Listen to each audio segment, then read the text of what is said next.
Bulletin میں خوش آمدید۔ وزیر اعظم عمران خان نے خبردار کیا ہے کہ 15 سے 20 مئی تک کرونا وائرس کیسز میں اضافے کا خدشہ ہے، اسپتالوں پر دباؤ پڑ سکتا ہے۔ انہوں نے کہا کہ بڑھتے کیسز کی وجہ سے پوری تیاری کر رہے ہیں، لاک ڈاؤن ڈنڈے سے بہتر نہیں ہوگا۔ پولیس عوام کو ڈنڈے مارنے کے بجائے لاک ڈاؤن سے متعلق سمجھائے۔ وزیر اعظم نے کہا کہ آہستہ آہستہ لاک ڈاؤن میں کمی کا فیصلہ کیا ہے، ڈر ہے کہ لوگ بھوک سے سڑکوں پر آ گئے تو لاک ڈاؤن کا فائدہ نہیں ہوگا۔ ہم یہ اندازہ لگا رہے ہیں کہ ہمیں جو مشکل پڑے گی وہ پڑے گی مئی کے 15 سے لے کے مئی کے 20 یا 25 تاریخ تک۔ ہم سمجھتے ہیں کہ ہمارے ہاسپٹلز کے اوپر پریشر زیادہ پڑے گا۔ سب سے زیادہ خطرہ یہ ہے کہ لاک ڈاؤن کی وجہ سے جو ہمارا کمزور طبقہ ہے، غریب طبقہ ہے، اس کے کیا حالات ہیں، اور مجھے خطرہ ہے اس کا۔ یہ جو کنسٹرکشن ہے یہ ہم فیصلہ اس لیے کھولنے کا کیا، میں نے اور میرے کیبنٹ ہیں، کیونکہ ہم یہ سمجھ رہے ہیں کہ ہم پہنچ ہی نہیں سکتے اتنے زیادہ، یہ جو ان رجسٹرڈ مزدور ہیں ہم ان کے پاس نہیں پہنچ سکتے۔ اور ہمیں ڈر یہ ہے کہ جب تک ہم وہاں پہنچیں لوگ بھوک سے سڑکوں پہ آ جائیں گے، اور اگر لوگ بھوک سے سڑکوں پہ آ جائیں گے تو سارا لاک ڈاؤن کا مقصد ہی فیل ہو جائے گا۔ لاک ڈاؤن ڈنڈے سے مینٹین نہیں ہوگا، یہ لاک ڈاؤن تب کامیاب ہوگا جب ہمارے شہری خود سمجھیں گے کہ ان کی ذمہ داری ہے، کیونکہ ان کے بھلے کے لیے ہے۔ صدر مملکت اور علماء کرام کا اجلاس ہوا۔ باجماعت نماز کی صف بندی میں نمازیوں کے درمیان 6 فٹ فاصلہ رکھنے پر اتفاق کیا گیا ہے۔ بچوں، بوڑھوں اور مریضوں کا مسجد میں داخلہ ممنوع ہوگا۔ رمضان المبارک میں اجتماعی سحری اور اجتماعی افطار نہیں ہوگی۔ یہ بھی طے پایا کہ مدارس اور امام بارگاہوں میں قالین اور دریاں نہیں بچھائی جائیں گی۔ کلورین سے صاف کیے گئے فرش پر نماز ہوگی۔ مساجد کے احاطے میں نماز تراویح پر اتفاق کیا گیا۔ 20 نکاتی جو تجاویز ہیں یہ میں آپ کے سامنے پڑھ کر سناتا ہوں۔ مساجد اور امام بارگاہوں میں قالین یا دریاں نہیں بچھائی جائیں گی۔ نماز سے پیشتر اور بعد میں مجمع لگانے سے گریز کیا جائے۔ 50 سال سے زیادہ عمر کے لوگ، نابالغ بچے اور کھانسی، نزلہ، زکام وغیرہ کے مریض مساجد میں اور امام بارگاہوں میں نہیں آئیں۔ مسجد کے احاطے کے اندر نماز تراویح کا اہتمام کیا جائے۔ یہ سب جگہ سے اتفاق ہوا کہ جو احاطے کے اندر کی جائے نماز تراویح کا اہتمام، سڑک اور فٹ پاتھ پر نماز پڑھنے سے اجتناب کیا جائے۔ مسجد میں صف بندی کا اہتمام اور امام بارگاہ میں صف بندی کا اہتمام اس انداز سے کیا جائے کہ نمازیوں کے درمیان 6 فٹ کا فاصلہ ہو۔ اور آخری نقطہ بڑا اہم ہے اور اس کی بڑی اہمیت دی سب نے کہ اگر رمضان کے دوران حکومت یہ محسوس کرے کہ ان احتیاطی تدابیر پر عمل نہیں ہو رہا ہے یا متاثرین کی تعداد خطرناک حد تک بڑھ گئی ہے، دونوں صورتوں میں حکومت دوسرے شعبوں کی طرح مساجد اور امام بارگاہوں کے بارے میں فیصلے پر نظر ثانی کرے گی۔ ہر شخص کے ساتھ یہ اپیل ہے کہ یہ اجماع ہے اس بات کے اوپر، اس کی خلاف ورزی گناہ کا مرتکب ہوگی۔ جمعیت علماء اسلام کے سربراہ مولانا فضل الرحمان نے رمضان میں نماز اور تراویح گھر میں ادا کرنے کا اعلان کیا ہے۔ جیو نیوز کے پروگرام جرگہ میں گفتگو کرتے ہوئے انہوں نے کہا کہ حدود و قیود کا خیال رکھنا چاہیے۔ وہ کوشش کریں گے کہ مسجد کی طرف جا کر کسی اجتماع کا سبب نہ بنے۔ مولانا فضل الرحمان کا کہنا تھا کہ جس مسئلے پر اتفاق رائے ہو جاتا ہے اس کا احترام کرنا چاہیے۔ میرے خیال میں حدود و قیود کا خیال رکھنا بھی چاہیے اور بڑی وثوق کے ساتھ اس بات کا خیال رکھنا چاہیے، اور میں آپ کے سامنے موجود ہوں۔ میں اس کا پورا احتیاط کروں گا۔ میں گھر میں نماز پڑھوں گا، تراویح بھی گھر میں پڑھوں گا۔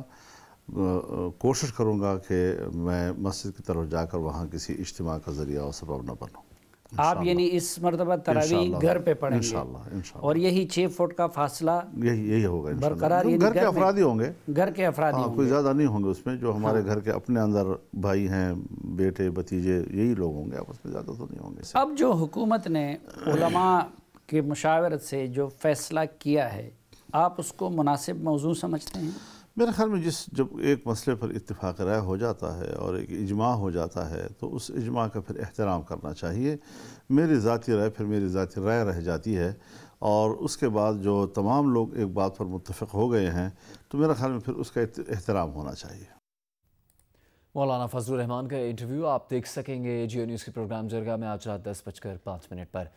ابھی آپ کو بتائیں کہ وزیر اعظم کی معاون خصوصی ثانیہ نشتر نے کہا ہے کہ احساس پروگرام کے تحت 9 اپریل سے اب تک 44,44,702 خاندانوں میں 53 ارب 33 کروڑ 60 لاکھ روپے تقسیم کیے گئے۔ فی خاندان 12,000 روپے کی رقم 1 کروڑ 20 لاکھ رجسٹرڈ افراد کو دینے کا سلسلہ جاری ہے۔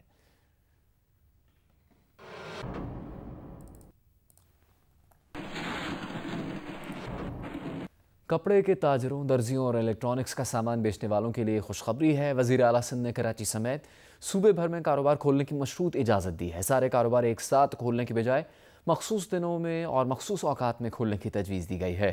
صوبائی وزراء پر مشتمل کمیٹی 24 گھنٹوں میں تاجروں کے ساتھ مل کر طریقہ کار طے کرے گی۔ اسی بارے میں رپورٹ کر رہے ہیں جیو نیوز کے نمائندے کامران رضی۔ منڈے سے انہوں نے کہا ہے کہ ہم اس کو کنفرم کریں گے کہ کس طرح ہم شروع کریں مرحلہ وار۔ ہم نے پہلے سے ایک بات یہ کی ہوئی ہے کہ ہمارے ساتھ پورے سندھ بھر میں 40 سے 50 لاکھ ملازمین شامل ہیں، 40 سے 50 لاکھ خاندان ہیں جن کی اب ہم تنخواہیں نہیں دے سکتے ہیں۔ ہمیں بلا سود آپ قرضہ دیں، اگر آپ نے 2% جو ہے انٹرسٹ بھی لینا ہے تو وہ ایک ون ٹائم چارج ہو 2%، وہ ہم انٹرسٹ کی صورت میں نہیں دیں گے، ہم آپ کو ون ٹائم سروس چارجز دینے کو تیار ہیں۔ وفاقی وزیر ریلوے شیخ رشید احمد نے کہا ہے کہ وزیر اعلیٰ سندھ سے ہوئی کہتے ہیں کہ یہ لڑائی جھگڑے نہیں، اتحاد کا وقت ہے، اس لڑائی کو آگے نہیں بڑھنا چاہیے۔ انہوں نے کہا کہ انہوں نے دم کیا جبھی شہباز شریف گرفتاری سے بچ گئے۔ شہباز شریف لندن جاتے ہیں یا اندر، اس بات کا فیصلہ وقت کرے گا۔ میں سندھ کے مراد علی شاہ صاحب سے کہنا چاہتا ہوں کہ شاہ صاحب یہ لڑائی جھگڑے کا وقت نہیں ہے، قومیں بحران میں اکٹھی ہوتی ہیں۔ میں ورکر کی حیثیت سے سمجھتا ہوں کہ اس پہ ہمیں اس لڑائی کو آگے نہیں بڑھانا چاہیے۔ میں نے دم کیا تبھی شہباز شریف کل گرفتاری سے بچ گیا ہے۔ شہباز شریف کے خلاف انتہائی سیریس کیس ہیں، کورونا کی وجہ سے وہ بچا پھر رہا ہے، ورنہ اب وہ سوچ رہا ہوگا میں لندن کیسے جاؤں، لندن جائے گا یا اندر جائے گا، یہ وقت فیصلہ کرے گا۔ مسلم لیگ نون کے رہنما رانا ثناء اللہ نے شیخ رشید کے بیان پر رد عمل میں کہا کہ شیخ رشید نے ان کے نائب نیازی گٹھ جوڑ کے موقف کی تائید کر دی۔ شہباز شریف پر ایک پائی کی کرپشن ثابت نہیں ہو سکی، نیب کی اعلیٰ عدالتوں میں سبکی ہوئی۔ احتساب کا راگ الاپنے والے آٹا اور چینی چوری کا حساب دیں۔ رانا ثناء نے کہا کہ شیخ رشید علم نجوم کو چھوڑ کر ریلوے کی وزارت پر توجہ دیں۔ لکس سٹائل ایوارڈز کے منتظمین نے اعلان کیا ہے کہ اس سال ایوارڈز کی گرینڈ تقریب نہیں ہوگی اور تقریب پر آنے والا خرچ اخوت فاؤنڈیشن کے ساتھ مل کر کرونا بحران میں انٹرٹینمنٹ اور فیشن انڈسٹری کی سپورٹ پر خرچ کیا جائے گا۔ یونیلیور پاکستان کی beauty and personal care director Asma حق کا کہنا ہے کہ مشکل گھڑی میں میڈیا انڈسٹری کے وہ لوگ جن کی زندگی اور روزگار کرونا وائرس کے بحران میں متاثر ہوئے انہیں سپورٹ کریں گے۔ یونیلیور کے چیئرمین اور چیف ایگزیکٹو آفیسر عامر پراچا نے کہا کہ فیشن اور انٹرٹینمنٹ انڈسٹری میں لکس سٹائل ایوارڈ اہم پلیٹ فارم ہے۔ اس ایونٹ کی منسوخی کے اثرات ہم جانتے ہیں، لیکن اس وقت سب کو متحد رہنے کی ضرورت ہے۔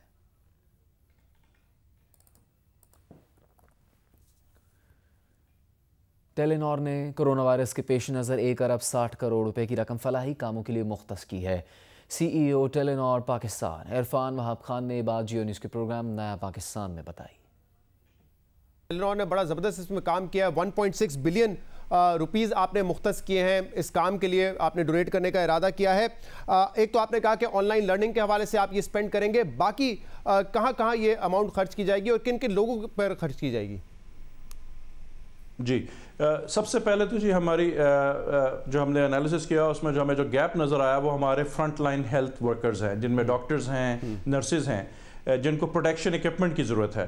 تو ہم نے یہ فیصلہ کیا ہے کہ ہم ہلال احمر کے ساتھ مل کر سب سے پہلے جو ہے ان کو پرسنل پروٹیکشن ایکوپمنٹ اور سیفٹی گیئر پرووائڈ کریں گے۔ اس کے علاوہ جو سیکنڈ فوکس ہے وہ آن لائن لرننگ کا ہے۔ تیسرا جو کمپوننٹ ہے وہ ہمارے جو غریب اور مستحقین ہیں جن کو ہم فوڈ راشننگ اور اس کے ساتھ ساتھ فری ٹیسٹنگ کرونا کی جو ہے وہ کروانے جا رہے ہیں۔ مسلم لیگ کے صدر چودھری شجاعت حسین نے امیر جماعت اسلامی سینیٹر سراج الحق کو ٹیلی فون کیا ہے۔ دونوں رہنماؤں نے ملک کی موجودہ صورتحال پر تبادلہ خیال کیا۔ چودھری شجاعت حسین نے کرونا وائرس کے حوالے سے جماعت اسلامی کی ریلیف سرگرمیوں کو سراہا۔ لاہور کی احتساب عدالت نے جنگ اور جیو نیوز کے ایڈیٹر ان چیف میر شکیل الرحمان کے جسمانی ریمانڈ میں مزید 10 دن کی توسیع کر دی۔ میر شکیل الرحمان کے وکیل امجد پرویز نے عدالت کو بتایا کہ تفتیش مکمل ہو چکی، مزید جسمانی ریمانڈ کی ضرورت نہیں ہے۔